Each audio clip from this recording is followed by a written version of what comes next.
구독자 여러분 안녕하세요. 사연을 그대에게 채널을 찾아주셔서 감사합니다. 새 단장하고 다시 시작하게 되었는데요. 앞으로 많은 애정과 관심을 부탁드립니다. 그럼 오늘의 사연 읽어보도록 하겠습니다.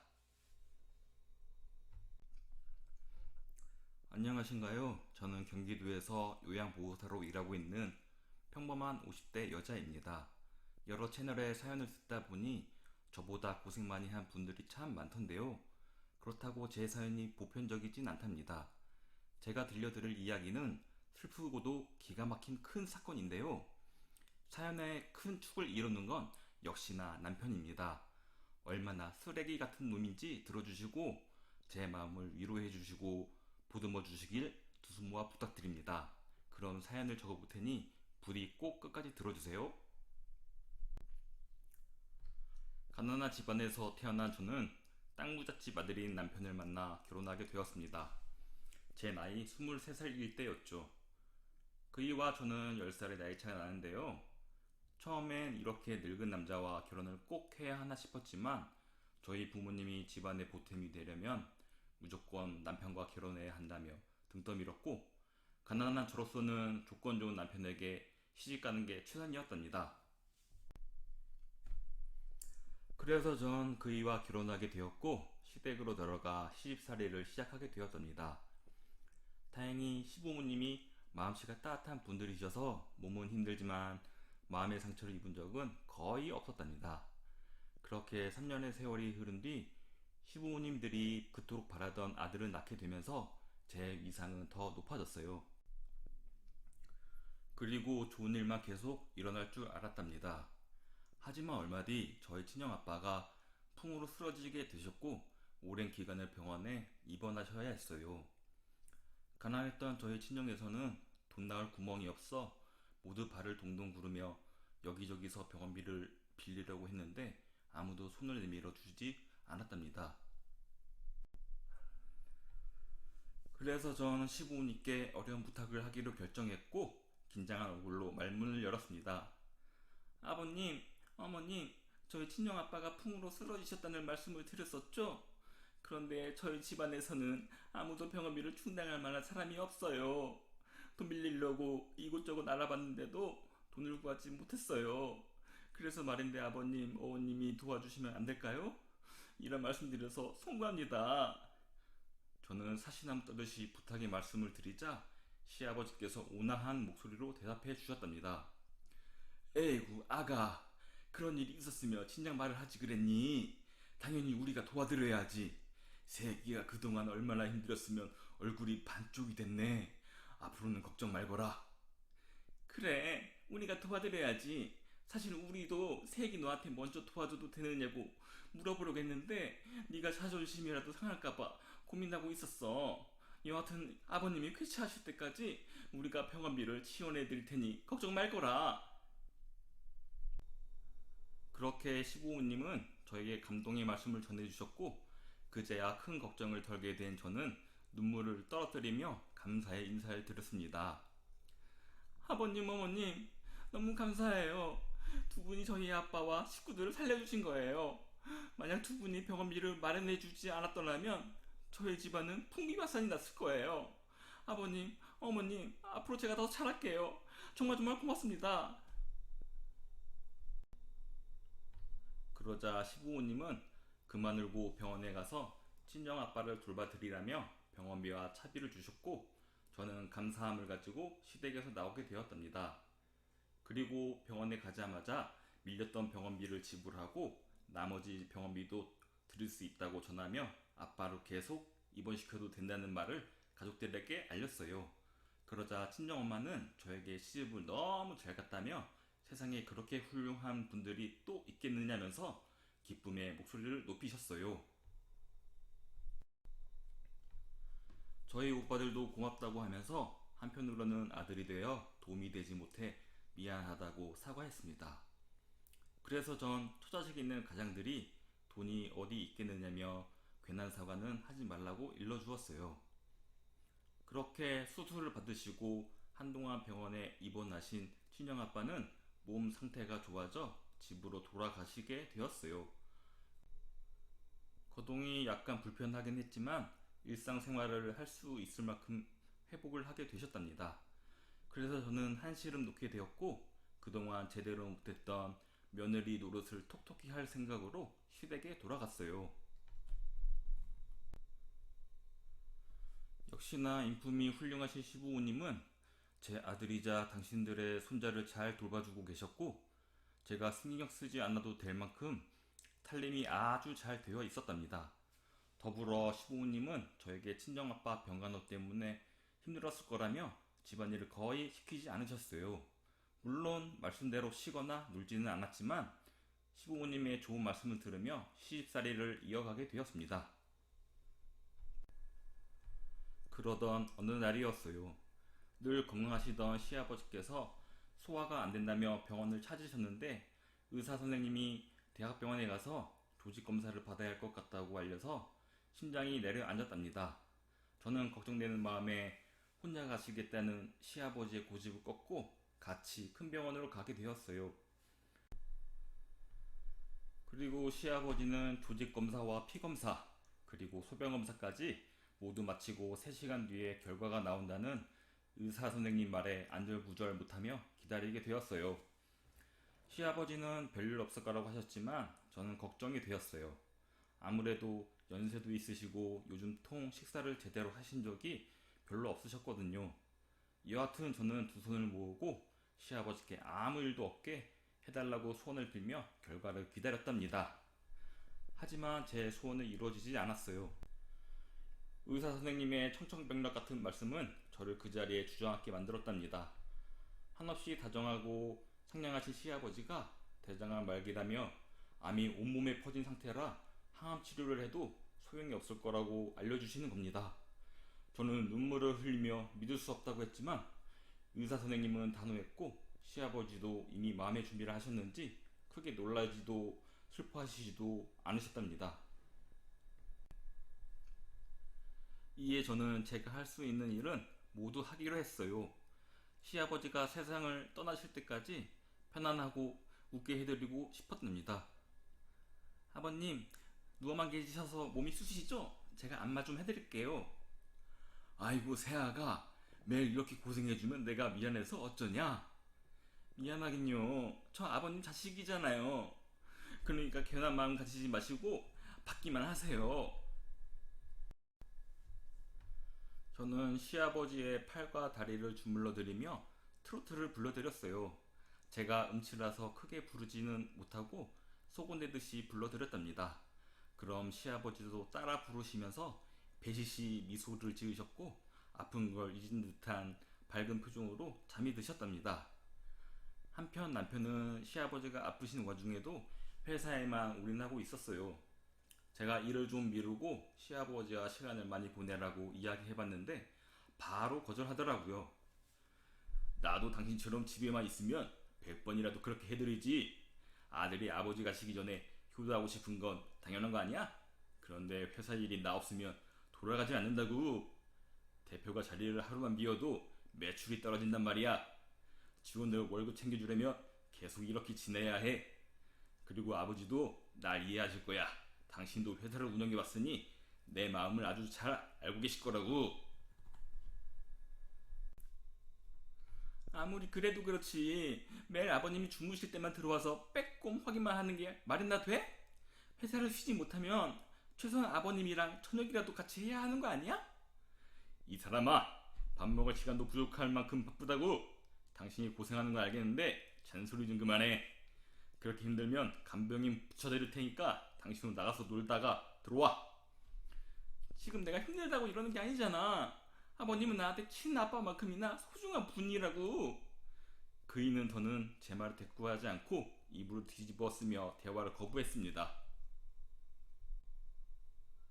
그렇게 얼마 지나지 않아 시아버지는 돌아가시고 말았습니다. 저는 아직 이별할 준비가 되지도 않았는데 뭐가 그리 급하셨는지 제 눈물이 마르기도 전에 세상을 떠나셨습니다. 그런데 슬픈 일은 거기서 멈추지 않았어요. 반쯤 넋이 나가 있는 저는 친정 아빠의 부고까지 듣게 되었답니다. 그렇게 제가 쏟은 눈물은 개천에 흐르는 물만큼이나 될 거예요. 사랑했던 두 아버지를 비슷한 시기에 잃으니 미치듯이 슬프고 아프고 힘겨웠습니다. 제가 다시 정상적인 일상으로 돌아가기까지 몇 달의 시간을 흘려보낸 것 같아요. 제 정신이 아닌 채로 시어머니와 남편 그리고 아들을 보필하는데 제대로 챙겨드리지 못해 며느리와 엄마 노릇을 제대로 못했답니다. 이에 남편은 저에게 약간의 불만을 가졌지만 시어머니는 괜찮다며 사람이라면 누구나 가슴 아파할 자격이 있는 거라며 시간이 흘러 정신을 차릴 때까지 아무런 말씀도 하지 않으시고 기다려 주셨답니다. 어쨌든 저는 다시 정신을 차리고 며느리이자 아내로 아들의 엄마 역할을 제대로 하게 되었어요.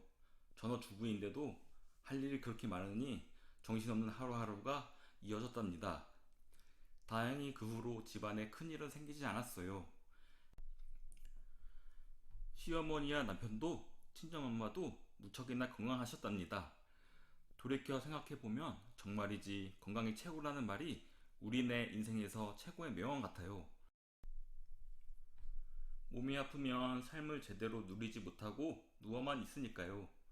여하튼 저 역시 몸 하나는 건강해서 다시 즐겁고 행복한 삶을 이어갈 수 있었네요.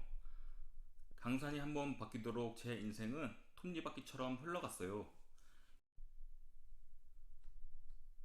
여전히 시댁에서 살림하고 바깥일 하는 남편을 보필하며 학교에 다니는 아들을 챙겨주는 것만 하는데 하루 24시간이 모자랄 판이었답니다. 그래서 저의 흰 머리카락과 얼굴의 주름은 세월의 흔적을 나타내 주듯이 변해 있었고 아프지 않던 무릎과 관절염이 생겨 중년이 된 걸 실감했죠. 한편 제 아들은 시어머니와 제 손에 함께 크다 보니 예의가 참 바른 아이였어요. 마음씨가 시부모님을 빼다 박아 보일 정도였답니다. 게다가 아들 녀석은 저와 시어머니를 굉장히 잘 따라서 시장에 가거나 가까운 공원에 산책을 할 때면 늘 저희 옆에 붙어 있는 껌딱지 같은 아이였어요. 반면에 제 남편은 결혼 직후부터 지금까지 대부분의 시간을 회사에서 보냈기 때문에 많은 대화를 나누거나 신혼처럼 애틋한 감정은 사그라진 것 같았어요. 그이는 제가 아들을 낳고 나서부터는 거의 각방을 썼는데도 한 번도 저를 안아주고 싶은 마음이 없었는지 저에게 다가오지 않더라고요.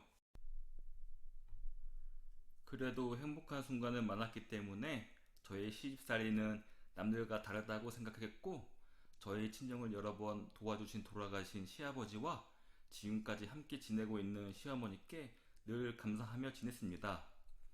그리고 이듬해 10년 동안 무탈하고 행복했던 저에게 하늘이 또다시 무거운 형벌을 내리셨습니다. 이번에는 시어머니가 풍으로 쓰러지셔서 병원 신세를 지셔야 했어요. 그동안 건강관리를 제대로 했음에도 불구하고 갑작스레 그렇게 되셔서 제 마음이 찢어질 듯 아팠습니다. 저는 아들을 친정에 맡기고 매일같이 병원에서 살다시피 했어요. 시어머니가 쾌차한 날이 분명히 올 거라 믿으며 온갖 정성을 다했죠. 시어머니는 거의 석 달 동안 병원에 입원하셨는데 몸 상태는 거의 제자리였습니다. 의사 선생님은 앞으로 좋아질 조짐이 보인다며 더 기다리며 치료를 해보자고 말씀하셨는데 그 한마디가 저에겐 신라 같은 희망이었어요. 그리고 바쁜 와중에도 매일 밤 잠시 병원에 들르는 남편은 저에게 이렇게 지극정성으로 시어머니를 돌봐드리니 어떻게 이 빚을 갚겠느냐며 위로와 감사의 말을 전했답니다. 그래서 전 시부모님이 친정 식구를 여러 번 도와주신 것만으로 이미 빚 같은 건 없으니 그런 말 하지 말고 회사 일이나 열심히 하라고 일러주었네요. 그러던 어느 날이었어요.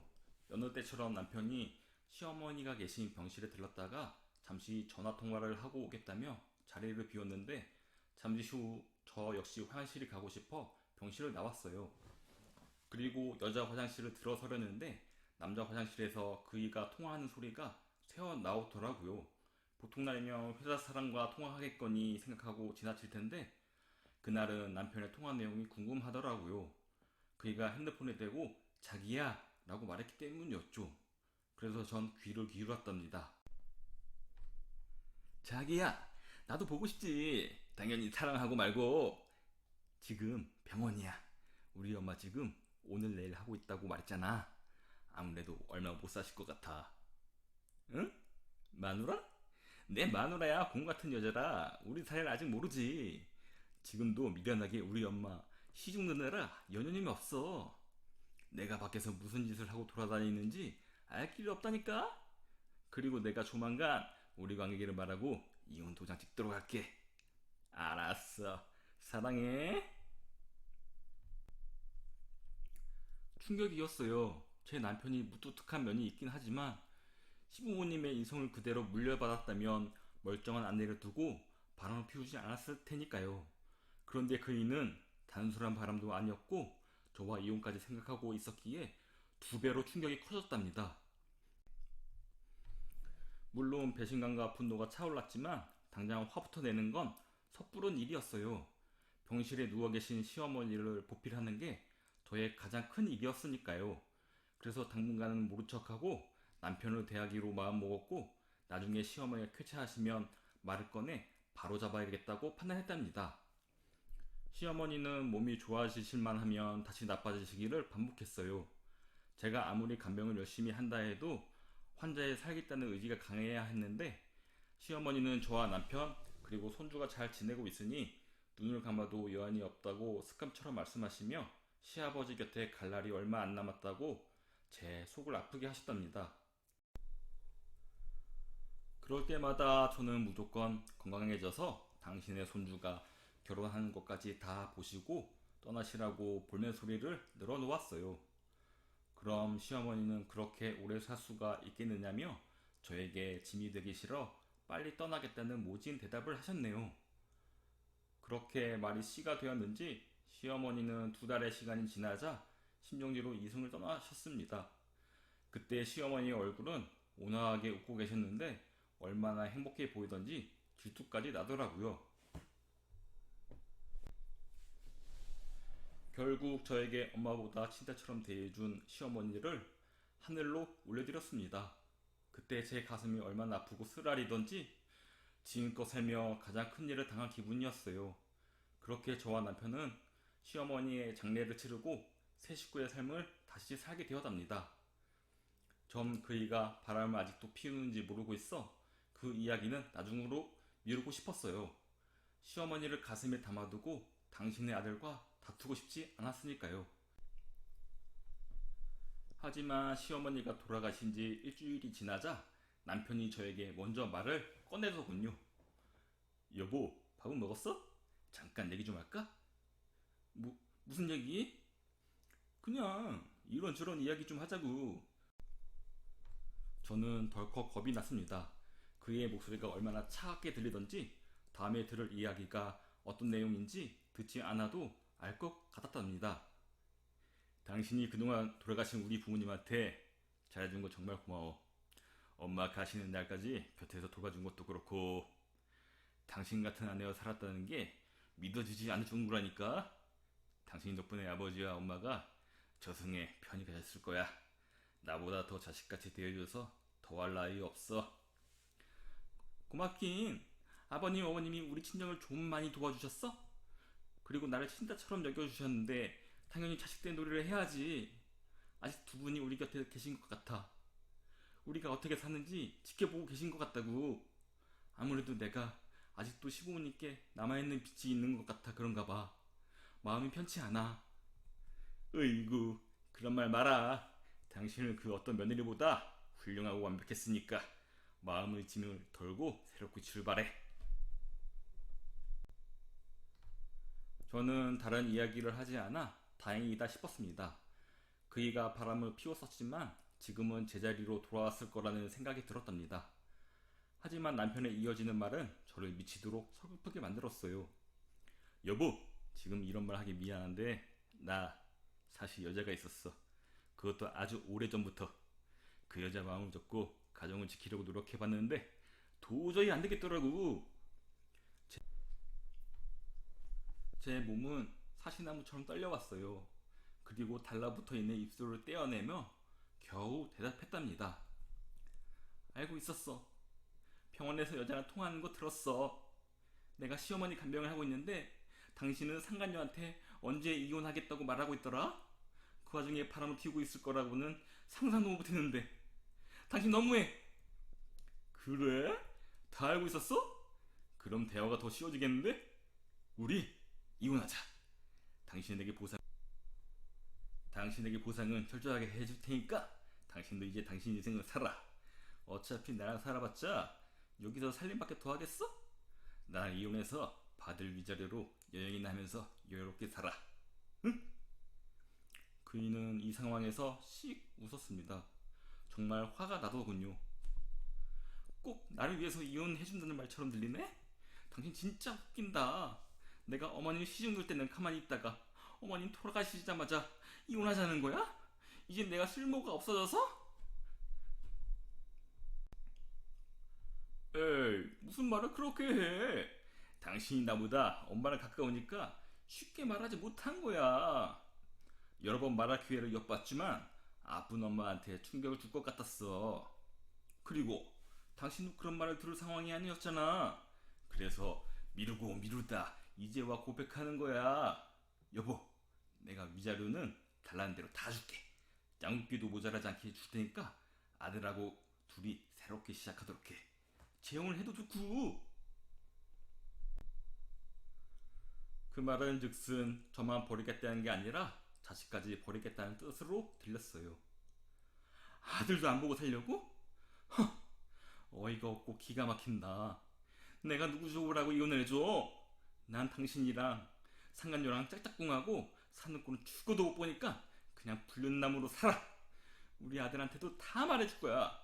당신을 세상에서 가장 파렴치한 놈으로 만들 거라고. 그러자 남편은 계속 이런 식으로 나올 거냐고 하더니 이혼해 주지 않으면 위자료고 뭐고 한 푼도 주지 않고 상간녀와 살림 차리고 살겠다고 말했습니다. 콩깍지가 제대로 씌워진 거죠. 그날 이후에도 남편은 계속해서 이혼을 요구했고 저는 거절하며 신랑이와 말다툼을 매일같이 했답니다. 나중에는 남편이 손찌검까지 하며 거머리같이 그만 달라붙고 좀 떨어져 주라. 내가 당신을 사는 게 싫다잖아. 난 당신 얼굴 보고 사기 싫다고. 그 여자는 이미 살림까지 차렸는데 무슨 미련이 남아서 이렇게 들러붙는 거야? 라고 막말까지 하더라고요. 그렇게 남편의 막말을 들으면서 지냈지만 나중에는 저도 지쳐버리고 말았어요. 두어 달을 버티다 도저히 안 되겠어 이혼을 결정하게 되었습니다. 마음 같아선 이혼 소송을 하고 싶었지만 그이가 위자료는 달라는 대로 준다고 해서 더 이상 더럽게 엮이지 않고 깨끗하게 이혼 도장을 찍게 되었답니다. 남편을 실실 쪼개며 선택 잘했다며 위자료를 정말 많이 주고 떠났어요. 그리고 아빠 없이 살게 된 제 아들은 처음에는 많이 울었는데 시간이 조금 지나자 뭘 아는 건지 저를 위해 그런 건지 아빠에 관한 이야기를 하나도 꺼내지 않았습니다. 그런 아들에게 고맙기도 하지만 너무 불쌍하고 안타까워서 뭐라 말도 못하겠더라고요. 하지만 아들에 대한 제 사랑은 누구보다 진심이었기 때문에 제 모든 걸 걸고 아껴주며 키웠습니다. 그런데 말이죠. 시간이 모든 걸 해결해 준다는 말이 정답이었어요. 5년의 세월을 아들과 둘이 살다 보니 남편이라는 작자가 아예 떠오르지도 않더라고요. 그이가 없어서 불편한 점도 하나 없었답니다.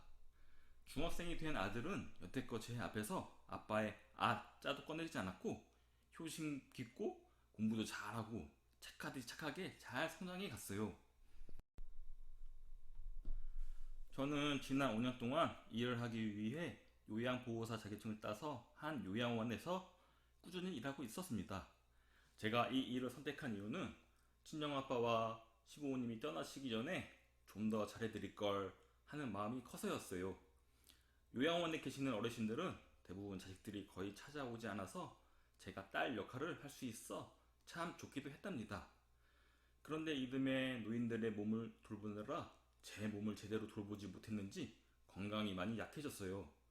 심각한 건 아니었지만 위험이 심해서 약을 오랫동안 복용해야 한다는 진단을 받았답니다. 이 아들 녀석은 아침부터 밤까지 저에게 많은 신경을 쓰더군요. 아침에 학교 가기 전에 제가 약을 먹는 걸 봐야 현관을 나섰고 점심시간에 전화를 걸어 밥은 먹었는지 약은 챙겨 먹었는지 확인까지 했답니다. 사춘기 나이에 엄마를 이렇게 신경 써주는 아들이 흔한가요? 제가 남편 복은 없어도 아들 복은 누구보다 크게 받은 기분이었답니다. 그러던 어느 날이었어요. 여느 때처럼 요양원에서 일하는 중 배가 너무 아파서 병원을 찾아갔는데 대장에 용종이 있는 것 같아 통증이 생긴 것 같다며 내시경 치료를 받아보라고 하더군요. 그런데 제가 간 병원은 작은 병원이었고 내시경 기계도 없어 큰 병원으로 가야 했답니다. 저는 집에 가서 아들에게 이 사실을 알리지 않았어요. 괜한 걱정하고 학교까지 빠지며 따라올 게 뻔했으니까요. 조용히 혼자 치료받고 와도 무리 없을 것 같아 이같이 마음을 먹었죠. 사흘 뒤 예약한 내시경 치료 날짜가 다가왔고 저는 요양원에 월차를 쓰고 대학병원으로 향했습니다. 이윽고 수면 마취를 하고 긴 잠에 빠졌고 1시간 뒤에 깨어나 의사 선생님이 치료한 사진을 모니터에 띄우고 이제 괜찮아졌으니 약을 잘 복용하라고 일러주었답니다. 저는 마취가 덜 깼는지 엘리베이터를 타고 내려가는데 많이 어지러웠어요. 조금 더 쉬다 나올 걸 그랬나 하는 생각도 잠시 들었죠. 그렇게 1층 로비에 내려갔는데 어지러움이 가시지 않았고 의자를 찾아 잠시 앉아 벽에 기댔답니다. 그런데 정말 마취가 덜 풀렸는지 제 눈에 헛것이 보였어요. 5년 전 이혼한 남편이 제 눈앞에서 웃으며 다가오는 게 보이더라고요. 이에 저는 눈을 감고 속으로 내가 미쳤지. 아직도 그 인간을 생각하다니. 정신 차리자 김미자 하고 되뇌었습니다. 그런데 다시 눈을 뜨자 제 눈앞에 전 남편이 떡하니 앉아있는 게 아니겠어요? 너무 놀라 저는 의자에서 벌떡 일어나 소리 질렀어요. 어머나, 뭐야? 전 남편은 휠체어에 앉아 있었습니다. 그이는 제 반응이 재미라도 있었는지 활짝 웃더라고요. 뭐야, 당신 남편이지. 여긴 어쩐 일이야? 어디 아파서 온 거야? 아니면 내가 보고 싶어서 찾아온 건가? 저는 입술을 깨물고 꿈이 아닌 걸 확인했고 긴 한숨을 내쉬고 말았답니다. 뭐? 내가 당신의 일부러 찾아왔다고? 착각은 차별하더니 아주 어이가 없다. 그리고 당신이랑 내가 남남이 된 지 언젠데 남편 소리를 해? 아, 그렇지. 기분 나빴으면 미안해. 그래도 오랜만에 만나는데 너무 까칠하게 구네. 그래도 한 집에서 산 세월이 있는데 전 남편의 뻔뻔함에 헛웃음이 나오더라고요. 참 기가 막힌다. 당신 이러는 거 당신 마누라가 알면 좋아하겠니? 그냥 가던 길이나 가. 무슨 마누라? 나 싱글이야 여보. 그 여자랑은 진작에 헤어졌지. 역시나 분류는 오래가는 법은 없었어요. 저는 전 남편이 자꾸 잠깐이라도 대화를 하고 싶다며 제 아들 안부를 묻는 바람에 의자에 다시 앉고 말았습니다. 아무리 미워도 아들이 어떻게 지내는지 알려줘야 할 것 같았으니까요. 내 아들, 둘째가라면 서로만큼은 착한 효자야. 얼마나 착한 줄 알아? 그뿐만 아니라 공부도 잘하고 친구도 많은 인기쟁이야. 그런데 당신이 내 아들을 만날 생각은 하지 않는 게 좋을 거야. 나랑 둘이 살면서 한 번도 당신 이야기는 꺼내지도 않더라. 어떤 상황인지 알겠지? 그러자 전 남편은 머리를 극적이며 미안하다고 사과를 하더군요. 미안해. 그래서 내가 벌을 받았나 봐. 나 이제 못 걸어. 당신이랑 헤어지고 살림살이인 여자랑 오토바이 타고 놀러가는 길에 큰 사고로 당했어. 그 여자는 하나도 안 다쳤는데 나는 이렇게 다리 불구가 되어버렸어. 그래도 남자고 실은 할 수 있어.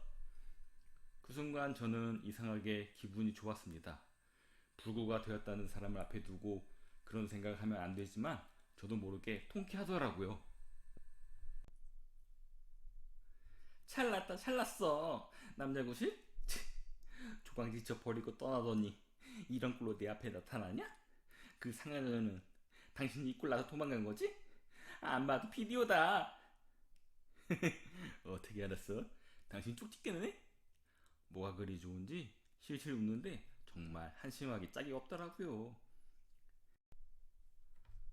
그래, 불구가 되었든 어쨌든 간에 혼자 앞으로 잘 살아봐. 제가 자리에서 일어나려고 하자 그이가 제 팔을 잡아당겨 다시 앉혀 말을 이었습니다. 여, 여보, 내 말 좀 들어봐. 당신 말이야, 우리 부모님한테 신세 진 게 가슴에 남아있다고 했지? 그럼 그 신세를 나한테 갚는 게 어때? 다시 나랑 합쳐서 나를 돌봐주는 거야. 어때? 여러분, 제가 이런 놈하고 결혼하고 10년 넘게 살았다는 게 정말 부끄러워지네요. 정말 구제불능이죠? 이와 같은 저는 하도 기가 막혀서 자리에서 벌떡 일어나 화를 냈습니다. 야, 이 쓰레기야. 그게 말이니 막걸리니? 내가 그렇게 이혼하지 말자고 말려도 상간녀 좋다고 떠날 땐 언제고 인제 와서 시부모님을 팔아서 네 간병 노릇을 하라고? 에라이 짐승아. 여보, 그러지 말고 예정을 생각해서 다시 시작하자. 나 너무 외로워. 나랑 같이 살아주라. 응? 결국 저는 말 대신 발이 나갔습니다. 그의 중요 부위를 강하게 차버렸습니다. 그러자 전 남편은 얼굴이 새빨개지더니 침을 질질 흘리며 고통을 호소했고 저는 완벽히 마취해 깨어났답니다. 이 머저리야, 내가 미쳤다고 너랑 재결합을 하니? 내가 그렇게 매달렸는데도 매몰차게 버릴 때는 언제고 불구가 되고 상간녀에게 버림당하니까 나더러 널 데리고 살라고? 이 인간아, 마음 같아선 죽도 패주고 싶은데 하늘에 있는 시부모님이 보고 계실까봐 여기까지 하고 끝내는 줄 알아. 그리고 행여나 우리 모자를 찾아왔다가는 진짜 가만 안 둬. 전 남편은 끙끙 앓는 소리를 하며 고개를 들어 올렸습니다. 여보, 나 당신의 손길이 그리웠어. 제발 떠나지 마. 내가 잘못했어. 불구인 남편이 억지로 휠체어에 내려와 어설프게 무릎을 꿇었습니다. 그리고 두 손을 싹싹 빌기 시작했어요. 내가 죄인이야. 처자식을 버리고 다른 여자한테 갔으니 얼마나 믿겠어. 나도 알아. 그런데 말이야, 나 진심으로 당신이 그리웠어. 불구가 되어서 하는 말이 아니라고. 가끔 만나주면 안 되겠니? 안 돼. 이 나쁜 자식아. 그렇게 말하며 남편의 중류 부위를 한 대 더 차버렸습니다. 역시나 남편은 고통의 신음을 내었고 가까이 있던 간호사가 달려와 휠체어에 태워 데리고 올라갔답니다. 그게 제가 본 전 남편의 마지막 모습이었습니다. 세상 일은 인과응보라니 전 남편이 딱 그 꼴이더라고요. 그렇게 저는 당당하게 병원을 나와버렸어요. 그런데 속이 얼마나 시원하던지 가슴이 뻥 하고 뚫리는 기분이었습니다. 제가 애써 복수를 하지 않았는데 하늘이 알아서 벌어 내렸으니 손 안 대고 코푼 격이 아니겠어요? 어쩌면 하늘에 있는 시부모님이 벌을 내린 게 아닌가 하는 생각이 들기도 합니다. 시부모님을 여전히 감사하고 사랑하고 있지만 전 남편은 앞으로도 증오하고 살 것 같네요. 그런데 제가 전 남편에게 오지게 군 건가요? 괜히 이런 이야기 했다가 청취자분들이 욕을 하실까봐 걱정이 됩니다. 시부모님의 은혜를 생각해서 남편을 받아줬어야 했을까요? 생각할수록 머리만 아파집니다. 제가 잘했는지 못했는지 꼭 댓글로 알려주시면 감사할 것 같아요. 글재주 없는 아줌마 이야기를 끝까지 들어주셔서 감사합니다. 모두 좋은 하루 보내세요. 오늘의 사연 어떠셨나요? 재밌게 들어주셨다면 구독과 좋아요를 꼭 눌러주시길 바랍니다. 그럼 오늘도 사랑하세요.